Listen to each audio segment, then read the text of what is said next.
Suns fans, you know what time it is in the PHX. Empire of the Suns. Phoenix Suns. Empire of the Suns. Hello there, and welcome to the Empire of the Suns podcast. My name is Kellan, Olson, joined as always by Kevin Zimmerman. What up, man? Howdy. We're back. We're rolling. We are live from Suns Media Day. I always say live for recordings, which is a bold move, but that's Wrong what you're word, supposed to say yeah. when you're on the scene. We are at Suns Media Day. It's 2 o'clock. These things usually run 3 to 4 hours. I want to compliment, first of all, Suns Media personnel did an outstanding job. Usually this is like a 5-hour day. But we were done like 3.5 hours in because we are talking to every player on the roster. That includes guys like David Duke Jr., who are on training camp deals all the way up to Devin Booker. We talked to Matt Ishbia. Brian Gregory had a lot to say. Jordan Ott was here too. So a very long day as always, but always a very engaging day. Do you want to see the? I want to see the master schedule for shuttling guys between the podium, the live feed for the Suns, our desk here, Wolf and Luke, we're live, yeah. I very much encourage everyone to go to the Arizona Sports YouTube page because there you will see exclusive interviews that the guys had. Wolf and Luke had pretty much everyone on the team on the show at one point. Devin Booker was on Burns and Gambo, and then so were Matt Ishbia and Josh Bartelstein, I believe. I use the word engaging because reading too much into Media Day or training camp is always one of those spells that you will not fall under, and every time we do this podcast, we talk about it in this similar kind of tone. You can feel the butt coming when I say this kind of thing. You can hear the butt coming. But with that being said, I look for certain boxes to be checked over this time, and a good box to check is everyone seems to be on the same page, and everyone seems to be on the same page. You could be cynical about this and be like, oh, they all want to work hard and show grit on the floor, of course. Well, a consistent thing that was brought up was how around these guys were. I think it was Grayson you tweeted that was like, I've been in the NBA for whatever, it's been 7 years, and I've never seen that many people. He said every guy has been in town for a month. Everyone kept using the phrase "in market," which I don't know if they're saying it, but yeah, it was a very in market. Yeah, it was a very like in the know inside baseball term. A lot of people used it. It was kind of strange. Everyone was in market, and a lot of people, like Isaiah Livers is someone we talked to, and if you're familiar at all with him and his story. He had to have this hip surgery, I believe, and it took him a really long time to rehab it back. So you can imagine how hard a guy like that works, who's always going to be required to be in a building and getting work done, getting his physiotherapy done. And he was saying, like, the schedule would get backed up, basically, because so many people were there getting their times in for whatever it is. So for all these catchphrases and lingo that you've consistently been hearing from Matt Ishbia, Brian Gregory, it has been backed up through the summer. Now, will this lead to 57 wins and a surprise trip to the Western Conference Finals? No, but that is not what this season is about. And again, being on the same page, understanding what this year is supposed to be about, it seems like everyone is there. Would you agree? Yeah, I think we start at the top with Book, just obviously the extension signed. He hasn't really talked. Obviously, he goes up to Flag all summer, kind of does his own thing, but a lot of talk about guys visit him in Flag. He's been super involved. A lot of talk of Jordan Ott just being in the facility 24/7, early, late nights, lots of guys doing two-a-days, all that good stuff. So, it's good. It's better to get buy-in than no buy-in, and you're just speaking words. It looks like the actions are following the words of just they know that expectations are low, and some comments from like Grayson Allen about it's refreshing just having those expectations off, and just the challenge of they know that people don't expect much, but they have. If they didn't know, they saw a lot of open seats. Just the feel from us. There were a lot of media here, to be clear, but like for the last couple of years, ever since 21, it's been shoulder to shoulder in those types of rooms. Like by the time, even like Grayson was up to talk, like half the room was gone already. It's like you see those things visually as a player. Like I love saying things like that, like speaking from experience, but I know players see that kind of thing. Nigel Hayes-Davis took out his phone and took a picture and was like, okay, motivation, because there were like 6 people left at that point. He's like, okay, no one wants to talk to me. Noted. Those are the types of things that they're going to have to use to get something out of this season. What do you think's the big There wasn't necessarily any news, but big quote of the day as far as just we expect. It starts with what we talked about and how that needs to be the predominating, predominant. The predominant factor has to be that and not all of the off-the-court things that we've been talking about with this team. For example, it is a monthly tradition now at this point where a Baxter Holmes story comes up about a lawsuit or things about lawsuits and ordeals to that end. So for him to come out and address it and talk about it, I thought it was good of Matt to come out and speak on everything. But with that being said, those questions being present year after year now, you would like for the team to go through a media day when those questions don't feel needed to be asked. Because quite honestly, to be a capital J journalist for like 14 seconds and then stop doing it for the rest of the podcast and just be the blog boy basketball guy instead. There is a responsibility we have to the employees in the building to make sure that those changes are happening or people are being held accountable that those changes are happening. The lawsuits would suggest that they are not, but again, like that's getting into like allegations and everything, and we're certainly not going to do that. But like just that part of it existing and then everything else about the day giving off a really good tone was like the dichotomy that I think we're going to see for better or for worse over the next couple of years.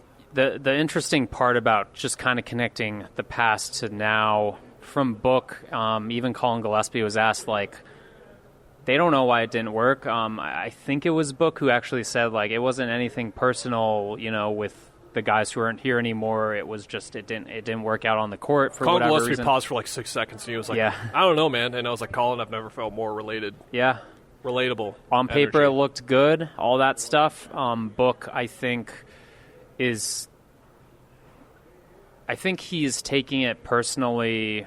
I'm sure he is. He didn't really speak on it too much. I might be speaking for him and saying I'm sure he is. I'm sure he's taking it personally that like he's been through some stuff and he has a lot of pride. And part of his answer about signing that extension was just like unfinished business, basically. And I think another phrase he used often was in-house, and I think that's... He used we when describing Phoenix, and I think that's something that if you haven't gotten to know from him by now, like he's considers himself from Phoenix now. He is a Phoenician, and has earned that right, of course. But well, I think he's using in-house, like we're worried about internally getting better every day, all that good stuff. But I also took that as like there is a lot of noise that's gone, whether that's your talk about stars, rumors about people not getting along, the lawsuits you just mentioned. I think they're super focused on just the basketball stuff, and we could have said that about last year's team because of KD and who we know he is all about basketball. But I think Book is taking this as like, hey, we have to build this up and find ourselves with an identity and all that good stuff. And it starts with just working in the gym every day with all the guys. So yeah, maybe it goes deep too, as deep as like not wanting to leave this situation in the position it would be in without him. And it's still in a pretty perilous position right now as it is. But again, like that's reading way too much into it and trying to get into his noggin, which we never really try and do. Brian Gregory at one point said he thinks Grayson Allen is prime for a breakout year, and like when he said that, he like paused and was like, "Grayson Allen, let me tell you something." And Grayson thanked him for the compliment and said, from a conditioning standpoint, it just has more to do with the way the league is turning. And again, to go back to like repeatable themes throughout, something a lot of guys mentioned was that like the NBA is changing and it's different. And what I'm going to write about on the site is it's like threes versatility, right? You think about all that stuff, and it's like, no, just within the last 2 years, how people use that versatility and how they get up their threes and how they play faster, the ways in which they do that are changing. Yeah. And it's requiring you to be in like crazy shape. Grayson said he's been in game shape for a month already, which is kind of what camp is for a lot of guys. Like they come in great physical shape, but in camp, that's when they're getting in game shape. But he's already there. And to see everyone kind of realize, like, talk about pace all the time again. We did this podcast last year. We're like, they're going to shoot threes now. And then they spent 6 weeks silent protesting and not taking threes anymore. They started doing it, and then they were over it. Yeah, there was just 6 weeks where it was like they were third worst in the league in 3-point attempts per game. And I was like, okay, you guys are just not doing that anymore, I guess. Speaking of, like, the amount of storylines last year and the amount of things that would happen last year, but it's the type of thing where we can sit here and talk about they want to play faster. Everyone's talking about how they're going to play faster. We'll believe it when we see it, but hearing the extra layer of it and being like, Brian Gregory, the guy in charge, one of the guys in charge, is in that position right now where that has been a big message of his. It was throughout the presser for him and just how the league is changing, and it seems like multiple players were on that same page. When Book was talking about getting to know Jordan Ott, it was like, okay, 2 years ago the league looked like this. Now it looks like this now, because you might think like 5-10 years ago. It's like, no, just within the last year. Yeah. It can be in months, too. It can be in weeks in the league, as we saw with like officiating being a thing in the last year. So that's the thing. Is like they can build up culture identity, have all these dudes who work super hard, but if they're not doing it through like a unified vision of what their style is going to look like, then it makes no sense. Because your style just can't be, we're going to play harder than everyone else. You actually have to have something behind it, and it seems like they're going to.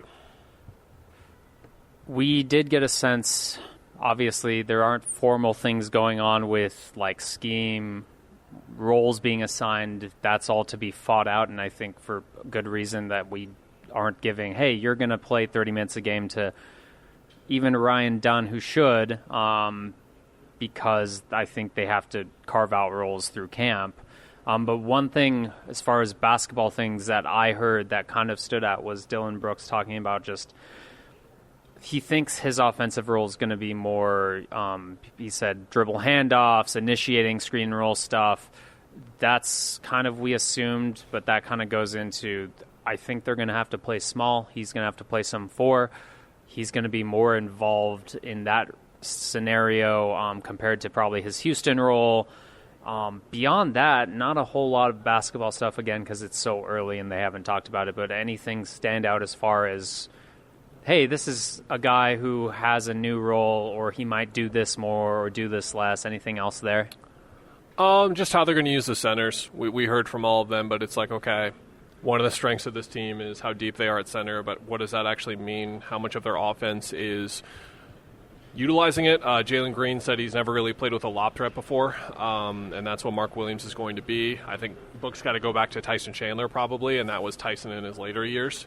As far as having that dynamic of the offense, I think there's just a lot for us to learn in the next couple of weeks in terms of who's playing, where are they playing. Like, it was brought up at one time about Malawach starting or coming off the bench. Like, I don't know, he's not going to start. Yeah. It was the word giving him some grace or some phrase like that was used. So are we going to see Nick Richards or Malawach as the backup center, though? Are we going to see Nigel Hayes-Davis or Rasheer Fleming as the extra wing? Are we going to see either of those guys? Are they going to be okay with giving Royce O'Neal 15 minutes or Grayson Allen 15 minutes? Because those are where the numbers are kind of at this point with the roster that they have put together. I think another thing that's really going to help the team, and something I asked quite a few of the guys about, is how young they are now.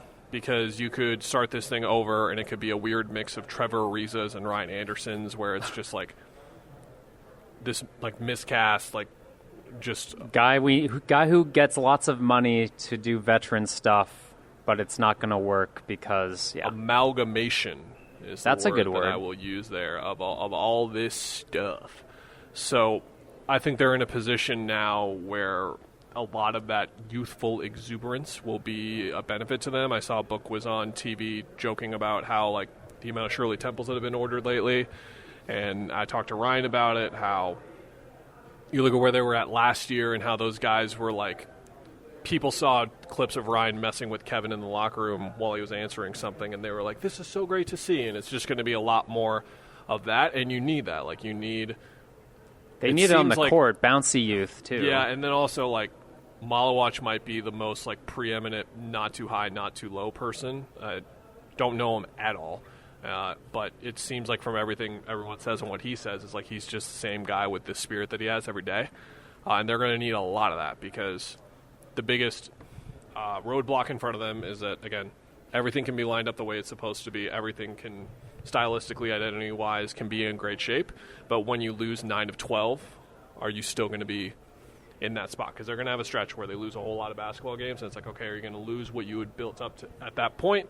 Or is it going to keep going? And that's where I think a lot of the young guys are going to help and just doing the thing where players are coming in and out.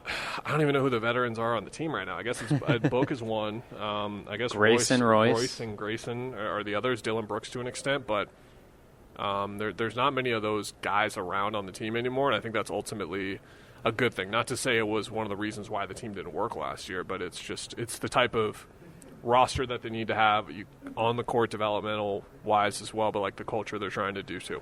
I mean, that's why the Dylan Brooks pickup, if you had to pick up one guy who may not be that talented, and if he's playing like his normal self, that does have a big impact on the young guys. That's your PJ Tuckers. I don't know other guys in the league. PJ Tucker's just the one that was on the Suns. That's not even that recently, who helped bad teams be less bad and maybe rubbed off on some young guys like Book. And that's kind of where we go with Book too. Is like that's his job now. He kind of actually his answer about, hey, I did speak up last year. I was leading. Again, don't want to take it out of context for what he meant, but like I'm sure he was. I don't know if anyone else listened.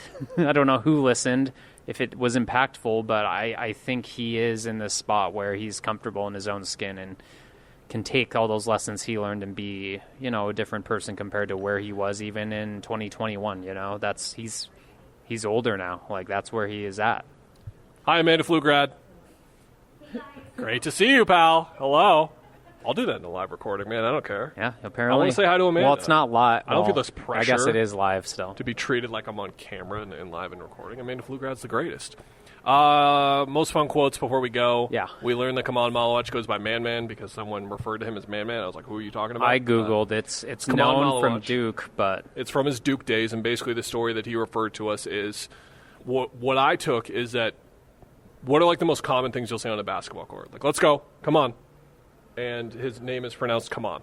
So when you say come on, that's a little tough, or come on over here. So his teammates trying to communicate to him on the floor just pointed at him and said, you are Man now. Yeah. And so everyone already calls him Man.